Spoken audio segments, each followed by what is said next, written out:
कोपरगाव तालुक्यातील 10वी व 12वी परीक्षेत उल्लेखनीय यश संपादन करणाऱ्या गुणवंत विद्यार्थ्यांचा गुणगौरव सोहळा रविवारी 17 मे रोजी कलश मंगल कार्यालय येथे उत्साहपूर्ण वातावरणात पार पडला। सकाळी 10 वाजता आयोजित करण्यात आलेल्या या कार्यक्रमाला तालुक्यातील विविध शाळा व महाविद्यालयातील विद्यार्थी, पालक आणि मान्यवरांची मोठ्या संख्येने उपस्थिती होती। या सोहळ्यात आमदार आशुतोष काळे यांच्या हस्ते 10वी आणि 12वीतील गुणवंत विद्यार्थ्यांचा सत्कार करण्यात आला।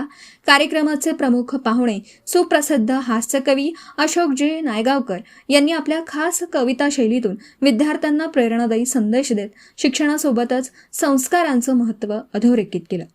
यावेळी आमदार आशुतोष काळे यांनी विद्यार्थ्यांशी संवाद साधताना कठोर परिश्रम, सातत्य आणि आत्मविश्वास यांच्या जोरावर मोठं यश मिळवता येतं असं सांगत विद्यार्थ्यांना भावी वाटचालीसाठी शुभेच्छा दिल्या।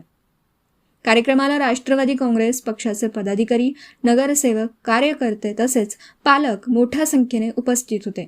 विद्यार्थ्यांच्या यशाचा गौरव करून त्यांना भविष्यात अधिक प्रगती करण्यासाठी प्रेरणा मिळावी या उद्देशाने या कार्यक्रमाचं आयोजन करण्यात आलं होतं। मी सुरुवातीलाच आपले 10वी आणि 12वी इत्यादी जे विद्यार्थी ज्यांनी यश मिळवलं या सर्वांचं मनापासून अभिनंदन करतो, त्यांचं कौतुक करतो, त्यांना शुभेच्छा देतो। कारण की हे जे काय आपण साध्य केलेलं आहे, ज्या कारणासाठी आपला सत्कार होतोय, हा नुसता सत्कार नसेल, गुणगौरव करण्याचं काम नसेल, तर आपण जी काही मेहनत, जिद्द आणि चिकाटी जे आपण स्वप्न पाहिले याचा सन्मान या ठिकाणी आपण करतोय। आणि हा जो काही टप्पा 10वी आणि 12वी आहे हा आयुष्यातला महत्वाचा टप्पा। या टप्प्यामध्ये आपण जी काही मेहनत घेतो, जे काही अभ्यास करतो, ते आपलं भविष्य त्या ठिकाणी पुढे घडवत असतं। आणि म्हणून या महत्वाच्या टप्प्यामध्ये आपण सर्वजण अभ्यास करून गुणवंत झालेला आहे। इथून पुढची सुरुवात म्हणजे ही सुरुवात आहे, आयुष्याची सुरुवात आहे। कारण शाळेमध्ये आपले शिक्षक असतील, पालक असतील, हे आपल्याला शिकवतात, संस्कार करतात आणि आपल्याला घडवतात। इथून पुढे आपलं आयुष्य असतं, ते जरी आपल्याला शिकवत असते, संस्कार करत असते, पण आपण योग्य विचार, योग्य मित्र बनून आपण आपलं आयुष्य त्या ठिकाणी घडवत असतो। जर चुकीचे मित्र आपल्याला मिळाले, त्या वाईट सवयी लागता आपलं आयुष्य भरकटत जातं। आणि म्हणून इथून पुढचा जो काही आपला प्रवास असेल, आपण योग्य ठिकाणी जाऊन योग्य मित्र जवळ करून योग्य दिशेने त्या ठिकाणी करण्यासाठी आपल्याला मी एक मोठ्या भावासारखा एक सल्ला देतो। शेवटी एवढंच म्हणेन का जिंकण्याची जिद्द ज्यांच्यामध्ये आहे, ज्यांच्या रक्तामध्ये आहे, यश नेहमी त्यांच्या पायाखाली, यश नेमकी त्यांच्या पायाखाली लोळून येतं, एवढं आपल्याला त्या ठिकाणी सांगेल। आपण सर्वजण, ऍडमिशनची गडबड चालू आहे, आपल्याला कुठली एंट्रन्स असेल, नुकतीच आता नीट परीक्षा ही रद्द झाली, अनेकांनी त्याच्यासाठी मेहनत घेतली होती, परंतु आता पुन्हा एकदा नव्याने आपल्याला मेहनत घेऊन त्या ठिकाणी त्या परीक्षेला सामोरे जायचं। अनेक परीक्षेला आपल्याला सामोरे जायचंय। ऍडमिशनसाठी आपण सर्वजण त्या ठिकाणी अनेक ठिकाणी भेटी देत आहे, परंतु आजचा रविवार मुद्दामून आपल्याला सर्वांना या ठिकाणी बोलवलं, आपल्या सर्वांचा सन्मान सत्कार या ठिकाणी होणार आहे। आणि तसेच या निमित्ताने आपले प्रमुख पाहुणे अशोकजी नायगावकर साहेब यांचं मार्गदर्शन त्यांच्या पद्धतीने ते आपल्याला करणार आहे। मी जास्तीचा वेळ न घेता आपल्या सर्वांना पुन्हा एकदा शुभेच्छा देऊ आणि आपल्या वतीने नायगावकर साहेबांचं स्वागत करून माझे 2 शब्द या ठिकाणी थांबवतो। धन्यवाद। आज चपात्या सदैव आपल्या सिद्धांतांनी अन्न ब्रह्म हे हृदय पोकळीत अखेर होता सोडून देतू कुकर मधली वाफ अनावर आणि शहाण्या शिटी सारखी बैस खालती शांत विसावत बघून घेतू गृहपाठांचे मुलांचं मुलांचं होमवर्क तिनंच करायचं.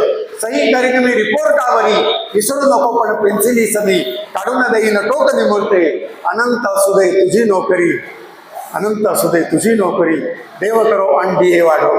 हर महिन्याच्या पासबुकातून क्रेडिट होऊन लवंड माप, तूच घरांना पिलर इथे आण, तूच उगवती सगळ्यांचे डबे करून द्यायला उठते, तूच मिळवती 1 BHKतनं 2 BHKतनं जायला, तीच उपयोगी पडते. तिचा पगार काय तुझ्या बापाने द्यावे, तू तर फक्कड मासिक हुंडा, तू तर फक्कड मासिक हुंडा. आणि मित्रांनो, मी जरी एवढ्या महिलांच्या गौरवपर अनेक कविता लिहिल्या असल्या तरी सत्य काय आहे हे माणसाला नोकरीनंतर ध्यानात येतं. मी जेव्हा रिटायरमेंट घेतली त्यावेळेला माझ्या ध्यानात आलं की महिलांइतकं क्रूर या जगामध्ये काही नाही, महिलांइतकं क्रूर या जगामध्ये काही नाही. बघा, तुम्ही म्हणाल हे कसं, तुम्हाला एवढं बोलवलं, हे असलं बोलायला बोलवलं आम्ही. बघा, आपल्याकडे काय असतं, एक बॉलपेन आहे हो. महिलांच्याकडे लाटणं, उलटणं, रवी फेकून मारायला केवढी आयुध आहे. पुरुष हा अत्यंत हळवार हृदयाचा असतो. बघा, मेथीची जुडी असते, ती आपल्याला निवडायला दिली, आपण असा प्रयत्न करतो, तिची गाठ सोडायचा सुटत नाही. महिला बघा, अशी बोट आत घालून खसखस तोडतात, कलात्मकता असते. पुरुष हा अत्यंत हळवार हृदयाचा. आपण ती काडी, मेथीची काडी घेतो, हे पान तोडू का हे पान तोडू. घरात काम करताना पुरुषांना घाई नसते, महिला एकदम धावपळीत काम करतात. आम्हाला विवेक बुद्धी आहे, पान कशाला तोडायचं, कशाला तोडायचं, निसर्गानं दिलंय. महिला बघा, पानं एकीकडे, काड्या एकीकडे, 10 मिनिटात त्या मेथीची वाट लावतात. नारळ बघा कसा खवतात, हृदय खोत आहेत असं वाटतं. आपण बघू नाही शकत. मला नारळ खोवायला दिला, मी तो नारळ हातात घेतला, पण विळीवर कसं बसायचं माहित नाही. मी उलटा बसलो विळीवरती, उलटा बसतो विळीवरती. त्या स्वयंपाकघरामध्ये किती क्रूर गोष्टी चालतात त्याचं विवेचन महिला ही गोष्ट लिहूच शकत नाही कविता. त्याच्यासाठी हळवा हृदयाचा पुरुषच जन्माला यावा लागतो. तुम्हाला सांगते, असतो बहिणाबाईच्या एक नाकातोंडात गेला, तशी ती गुदमरून पळत मुंबईला आली. मग काय, इथल्या रंगभऱ्या बायकांनी तिला आधुनिकच बनवलं. बॉपकट काय केला, 6 वारी पातळात काय आणलं, बिनबाह्याचं केलं आणि हिंदू कॉलनीत गाणी म्हणायला सांगितली. तिथलेही नवरे खूप रसिक, त्यांनी कृतज्ञतेने तिच्या अरे संसार संसार जसा तवा चुल्यावर ऐकून, जसा तुला चुल्यावर ऐकून आदराने तिला नॉनस्टिक तवा भेट दिला, आदराने तिला नॉनस्टिक तवा भेट दिला. आणि इथेही पुन्हा ती भाकरीलाच चिकटली, इथेही पुन्हा ती भाकरीलाच चिकटली. महिला कुठल्याही पदावर जावोत, मॅनेजर होत, चीफ मॅनेजर होत, डॉक्टर होत, त्यांचं आणि स्वयंपाकघराचं नातं हे कधी असं जगात कुठेही जा, मराठी माणसं असं नाही, भारतीय नाही, जगभर सगळ्या महिलांना आपल्या कुटुंबाचा स्वयंपाक बनवण्याचं काम करावं लागतं.